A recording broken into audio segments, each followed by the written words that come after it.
Bad Times at the Royale is directed and written by Drew Goddard and it stars Jeff Bridges, Cynthia Erivo, Dakota Johnson, John Hamm, and Chris Hemsworth. This film takes place in one night, where 7 strangers, each with a secret to bury, find themselves at Lake Tahoe's El Royale, a rundown hotel with a dark past that finds itself over the lines that separate the state of California and the state of Nevada. Half of the hotel is on one side, half of the hotel is on the other. Now, I was excited for this film because of this very premise and because Drew Goddard is a magnificent director that hasn't had enough shots at directing a big major motion picture.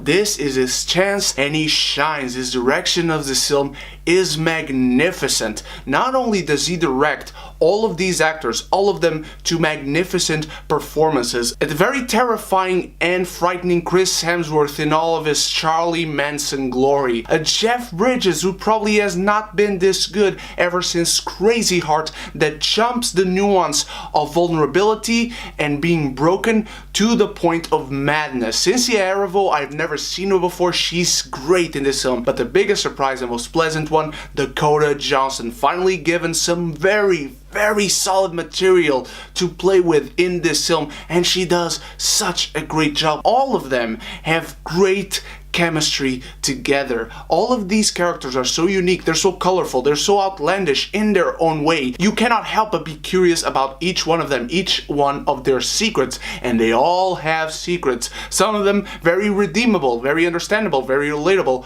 Others, not so much. And the cinematography is excellent. Goddard has these long take shots that don't break away, and there's not any dialogue. He just allows you to soak in what you are watching and interrogate yourself about what you are truly seeing. He does give you that thing of let's go back a little bit and see things from another person's perspective, and that is half of the entertainment in this film because he does such a great job with it. He doesn't tell you what is going on. He doesn't allow characters to talk about things for you to see the clearer picture before it actually happens in front of your eyes, before it actually unfolds. And that's the great job that he does. The script is phenomenal in this film, for the characters, for the story, for the mystery. It's such a Tarantino-esque style mystery. This hotel is so colorful. The set design is absolutely beautiful. I hope this set becomes part of the Fox Studios lot tour. Something that I really like about these characters and investigating this story with them and about them is that sometimes you do realize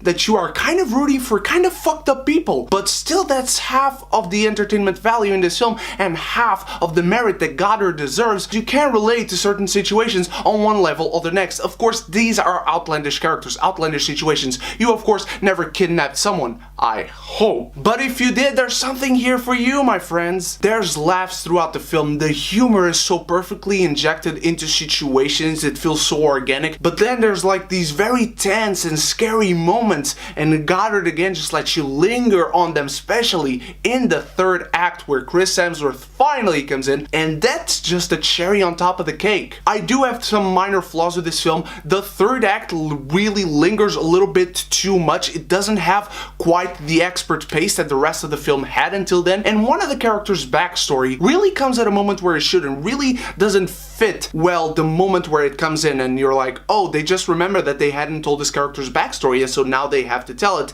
and the moment just doesn't feel right. Unfortunately, Chris Hemsworth, as much as I love him, as much as he is great in this film, he doesn't realize his full potential when he's on screen, when you see his story, and once he comes into this hotel, you do fear him. You do feel what Goddard wants you to feel about him. This dude is scary. This dude is not messing around. He's here to stir some shit up. However, up until that point, you kind of almost forget that Chris Hemsworth is in this film. Nonetheless, Bad Times at the Royale is honestly and ironically one of the best times I've had watching a film in this year of 2018. It's unpredictable, engrossing, the resolution is a lot of fun. It's a really well-made mystery that is bolstered by several incredible performances, beautiful direction, and such mesmerizing characters that you can help but be interested in. Bad Times at the Royale is a movie that you must see, not once but twice, 3 times, however many times. It's an enjoyable ride from beginning to end with layers to it, and I am going to give Bad Times at the Royale an A-.